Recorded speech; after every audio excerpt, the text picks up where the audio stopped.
Hey guys, in today's video I'll be doing another tropical update, and this one will be a good bit shorter and much more concise. We'll mainly be talking about Hurricane Teddy, which now, as of the 11 a.m. advisory, is now a major hurricane, the second major hurricane of the 2020 Atlantic hurricane season. It has sustained winds now of 120 miles per hour. Its pressure is quite low at 957 millibars, and it's moving to the northwest at 12 miles per hour. Now, real quick, before the rest of the video, I talk about the rest of everything that I need to talk about Teddy. I will also mention that I think likely by the 5 p.m. advisory, which that advisory should be out within the next hour, this disturbance in the western Gulf of Mexico, or in the Bay of Campeche, has a 90% chance of formation within the next 2 to 5 days, and I think will likely become Tropical Depression 22 by the 5 p.m. advisory. So we'll look forward to that. We'll look for that and see what the NHC thinks Tropical Depression 22 will do and how strong it may be. I definitely think we'll see Wilfred from it, and there is a potential, I think, that with the system it could very well become quite a strong system, potentially if it really is able to tap into the conducive environment and really also tap into the very warm sea surface temperatures in that area. Alright, now let's go back to Teddy, and let's show you the current forecast track for Teddy. And you can see the NHC has the forecast for Teddy. It continues Teddy to the north and west, and then just as it's almost just about south of Bermuda, it curves more directly north. And that is where towards Monday, really Monday is the key time frame where we really have to really watch Teddy, because there's going to be a cold front that's going to be coming off of the East Coast that sucks up the remnant moisture of Sally, and it comes off the East Coast into the Atlantic, and Teddy and that cold front interact in some way. Now, the models have trended it more towards it kind of curving in and taking kind of like a left hook in towards the coast of Maine and the Gulf of Maine here, off of the southern coast of Maine, off the coast of Maine, and off the coast of the eastern part of Massachusetts, Boston, the Cape, and the coast of Massachusetts. It also could just kind of head more or less directly north and get swung into Nova Scotia. That could also happen. So we're really going to have to watch and see, because if it does look more likely that Teddy is going to be flung in towards New England, especially eastern New England, then that time frame for when Teddy will likely impact New England will be Tuesday into Wednesday. So that will be a really key thing to watch and see what will happen with Teddy as we progress through the rest of the week, and how the models and forecasts trend. So that's going to be a really main key thing to watch. Alright, now let's go to tropical tidbits, and first of all I want to show you what Teddy looks like on the satellite imagery, and Teddy looks fantastic. I'll tell you that right now. It has great outflow, great convection, and it has a great looking eye as well, in fact. So it's definitely looking like a really nice formed system. You can see right there's the satellite imagery for it, and you can see great high decent amounts of cloud tops, high cloud tops for convection, around -70, -80 degree cloud tops. See that eye is pretty large, but also very well rounded, very well formed. So, the system definitely, it's a major hurricane, definitely is a very powerful system. Likely will become a Category 4. As of right now, with peak intensity of 130 miles per hour, which I think is definitely likely. I think definitely Teddy will become 130 mile per hour Category 4. But I also think there is some slight of a chance that it could get maybe slightly stronger than 130 miles per hour before it starts weakening. It will also especially start to weaken once it starts to interact with that cold front and gets either swung directly north towards Nova Scotia or swung and curved left into New England. So that'll be very interesting to see. But again, Teddy looks fantastic.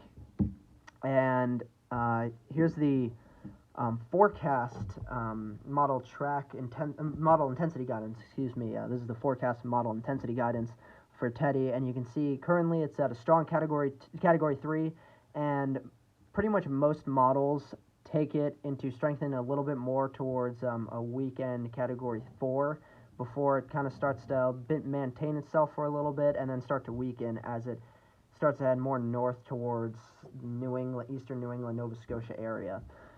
It seems. It doesn't look like, honestly, that it will just curve out to sea with the cold front. It looks like the cold front will be slightly weaker, and it will just have Teddy speed up with its forward motion and get swung in towards Nova Scotia or eastern New England. So that's a very, very interesting thing to take note of. All right, the aircraft Recon, let this load in, but the aircraft Recon have been going out into Teddy all day today, and here's one that's, oh, this one is not in the storm. What is, oh, here, let me load this again, maybe get it better. It seems like they're both flying into the storm. Something about it's not loading. I don't know why, but that's very odd. But you can see that it seems like they're finding generally, especially this one is in the storm right now. This is an Air Force plane. It's in the Teddy right now, finding very strong winds. They've been finding, honestly, up towards anywhere between 96 and 113 knots, and now maybe some areas as well between 113 and 137 knots because of the fact that it is sustained at 120 miles per hour, and looks like it is getting a bit stronger as well. So that's a very, very interesting thing to take note of, very important thing to take note of as well. All right, now let's go to we'll go to the North Atlantic first, and then I'll zoom in for you guys so you can see a better, closer look at Teddy. Let me zoom this in here, though, first, so you guys can see this better and closer in. So Teddy is right here, and this is the GFS model I'm showing you. This is the 12Z run of the GFS. And so there's that cold front. It moves off the East Coast into the Atlantic. Teddy starts to head towards it. And then the GFS has trended Teddy further west, closer towards Nova Scotia and hitting Nova Scotia, and has it getting slightly closer towards Maine, not exactly impacting Maine or any parts of New England yet, but it does seem that the model trends have, in general, have been tracking further and further west with Teddy, getting Teddy closer and closer a little bit towards New England. The main thing that's I really want to show you is what the European model is showing for Teddy. So there's Teddy. You can see that very tight, well-formed vorticity, and there's that cold front, pretty weak cold front. It gets swung, its forward speed speeds up once it interacts with that cold front and gets swung right in towards Maine and eastern New England. And because of especially once it does impact, kind of gets an interaction with the cold front will inject some amount of energy into it as well, and get the forward speed of Teddy to speed up a ton and shoot Teddy in towards either eastern New England and Maine or Nova Scotia. And when it does do so, Teddy will become a much larger system. And in fact, if it does impact eastern New England, Maine, at least where like its center part of the system is in eastern New England, affecting especially Maine, Massachusetts, New Hampshire, it will be a much larger system. So it will be also impacting Connecticut, Rhode Island, Long Island, Vermont, and even maybe getting into some portions of New York as well. So it could impact the entirety of New England, even if it hangs a left in towards more eastern New England and the Gulf of Maine. So that's going to be something, that's definitely also going to be something we're really going to have to watch closely and see how the models trend that. All right, now let's show you the CMC model for Teddy. So again, Teddy is right there. And as we head this farther out in time, there's that cold front, some decent, a decent cold front there. But the CMC also kind of trends a bit to the west, but impacting mainly more Nova Scotia than Maine or in general New England. So that's very interesting. The CMC, by the way, the CMC and Euro are also showing that high chance inverse that will likely become Tropical Depression 22, showing it becoming a pretty strong system and generally hanging out and moving north into the more northern western parts of the Gulf, impacting Texas, and then kind of just hanging out though offshore and then moving back towards the east. And just a real quick thing on this, and back towards the east. And man, why won't this load? This this last bit of the CMC model run won't load. Oh, there we go. It has it traversing back towards the east through the northern, central, and eastern Gulf back towards Florida, which will be interesting. That's what the CMC is showing for that high chance disturbance, which will likely become TD22 quite shortly. But again, yeah, that's what the CMC was showing for Teddy, getting kind of interacting with that cold front a bit and getting shot more up towards Nova Scotia than towards New England and Maine. Now I'll show you what the Icon model is showing, because that's also going to be a very interesting thing to take note of, to show, because the Icon has been showing very interesting stuff with that. So there's, get the camera to be better oriented, so you can see what the Icon is showing with Teddy. And this is set on the wind speed, so there's Teddy with the wind speeds, very strong winds there. There's that cold front. It interacts with Teddy, dropping, by the way, the pressure with Teddy once it interacts with the cold front also will drop a lot more significantly, potentially, and impact New England there. You can see it gets swung left a bit in towards New England and Nova Scotia. So that's going to be a very major key thing to really keep our eyes on and monitor for Teddy, with how the models trended going into the rest of this week, into this weekend, and into early next week. I think we'll get our best scenario and best forecast for Teddy, and where Teddy will likely go by the time we get more towards Sunday. I think Sunday will be the key day where we'll really know where Teddy will go and where Teddy will really impact potentially. So that's going to be a really, really key thing to watch. I'll show you the HWRF and HMONG as well, actually, for Teddy. So there's a zoomed in look at Teddy. And you can see it's a very, very intense system. That's very, very interesting. There it starts to interact with the cold front, especially as we head towards Monday, Tuesday. And it gets swung in a bit. I'm not sure exactly where. Am I able to? No. I'm not able to show you exactly where it really is. It seems like it gets swung over and starts hanging out maybe around there. A bit far south of Nova Scotia and a bit to the east of New England. So that seems to be what the HWRF is showing with Teddy. But again, showing a very, very strong system, potentially getting swung in towards New England, Nova Scotia. The HMONG model is also showing, there's Teddy, that's showing very strong system for Teddy.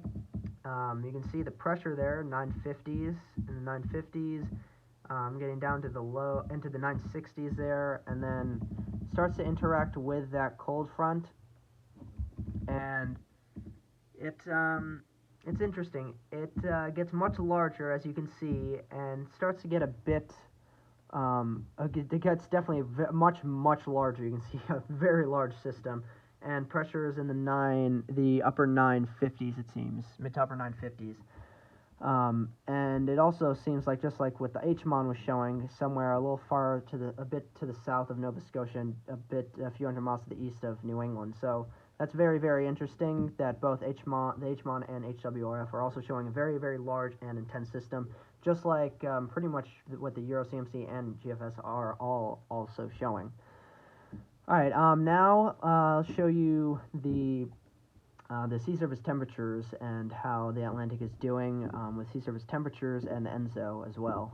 But first, I'll show you what the Atlantic sea surface temperatures are like right now. And you can see throughout especially the entire mainly tropical Atlantic and most of the East Coast, or at least half of the East Coast, the sea surface temperatures in the Atlantic are very, very warm, very conducive for development of further tropical systems that we'll get throughout the rest of the season. See, the Gulf is a main hotspot. You can see there's a little cooler patch there because of Sally, where Sally made landfall and where Sally was very slow at moving there. But you can see in general the Gulf, and especially also the Caribbean, Western Caribbean especially, very, very warm temperatures, 29, 30 degrees Celsius. That is for Fahrenheit in the upper 80s and around 90 degrees Fahrenheit. So that's very, very, definitely very conducive for tropical development. And you can see the MDR region and into the western MDR region towards the Leeward Islands is also pretty warm, definitely in the 80s as well. And then around Florida, the Bahamas, north of Hispaniola, Puerto Rico, temperatures also 28, 29, and 30 degrees Celsius. So that's very, very interesting to see. Now, what's interesting is that ever since, especially, it seems, mid to later August through now, the sea surface temperatures for the northern part of the East Coast towards the Mid-Atlantic, Northeast New England, sea surface temperatures are much cooler than they were when, when Faye and Isaias impacted these areas over the summer. So that's quite interesting, and so we'll see what, especially it seems how much Teddy interacts with that cold front, and how that cold front will make Teddy's forward speed up. Because if the cold front and Teddy interact, and the cold front really speeds Teddy up for its forward speed and curves it left in towards New England, it will not likely weaken all that much. It will be a pretty intense, strong hurricane, most likely hitting New England. If that does occur, if Teddy does potentially impact New England, because that does seem to be one of the more of the likely scenario now with the models, than just going out to sea. It seems the two main outcomes for Teddy, according to the models, it will interact with that cold front and either get shot up north directly into Nova Scotia, impact Nova Scotia mainly, or kind of hang left a little bit and impact more of eastern New England, Maine, and really, honestly, most of New England, because of the fact that it will become so much larger with that. So that'll be very interesting to see which of those two outcomes plays out. Now, the Enzo region, you can see we are in a La Nina now. La Nina will stick around through the rest of fall, through winter, and most likely won't come to an end until we get towards next spring. But we are in the La Nina now, and we are in a more of a weak La Nina. And most likely for winter, we'll be feeling the effects of a weak to moderate La Nina, I'd say. So that'll be very interesting to see what potentially that does for the winter pattern for the United States. All right, now let's go to the Wikipedia page for the 2020 Atlantic hurricane season. And we have had a total of 21 depressions, 20 total storms. That has put us now the second most active Atlantic hurricane season on record, tied with the 1933 Atlantic hurricane season. And of course, we are just behind only now the 2005 Atlantic hurricane season, since the 2005 Atlantic hurricane season is the most active on record with a total of 28 named storms. And now, as well, we've had a total of 8 hurricanes now this season, 2 major hurricanes now that Teddy is a major hurricane. And I think by the time we end the season, the final numbers will be somewhere around, in my opinion, will be somewhere around a total of 30 named storms. So I do think we might actually beat 2005 slightly in terms of total named storms.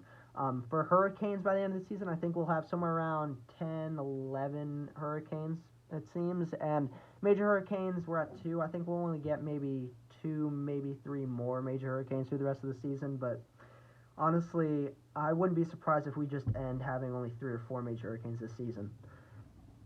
And then now, of course, the total fatalities so far this season, we've had 122 fatalities total.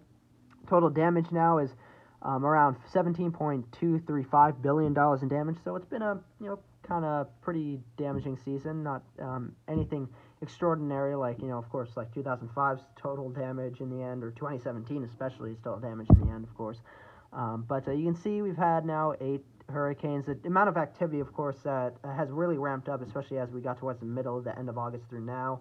We saw tons of disturbances form and become named storms, and even some becoming hurricanes. We saw Laura, Paulette, Sally, Teddy all become hurricanes, major hurricanes. So that's pretty interesting there. With that high chance invest in the Gulf, that will likely, I think, become a tropical depression towards later today, probably towards the 5 p.m. advisory, and will likely be named Wilfred potentially later today or tomorrow. It would become the earliest 21st named storm on record. And you can see, of course, we've gone through the V name storm. Again, Wilfred is the next name on the list, the W name. That's the last name on the pre-designated list, and then we'll have to go into the Greek alphabet. Second time in history we're going to have to do that, other than 2005. So that's going to be very interesting. That's going to be a pretty historic thing to be doing, honestly. So again, we've had 21 total systems, 20 named storms. It's been a crazy year, honestly. And so yeah, that's really it for today's video, guys. I really hope you enjoyed the video. Hopefully you found it very informative, insightful, and If you're your first-time viewer, please consider, if you like what you saw in today's video, if you especially like tropical-related videos, I do tons of that on my channel. So if you like that, please consider subscribing. And anyway, please consider liking and commenting on the video, and I'll see you guys in the next video. Bye.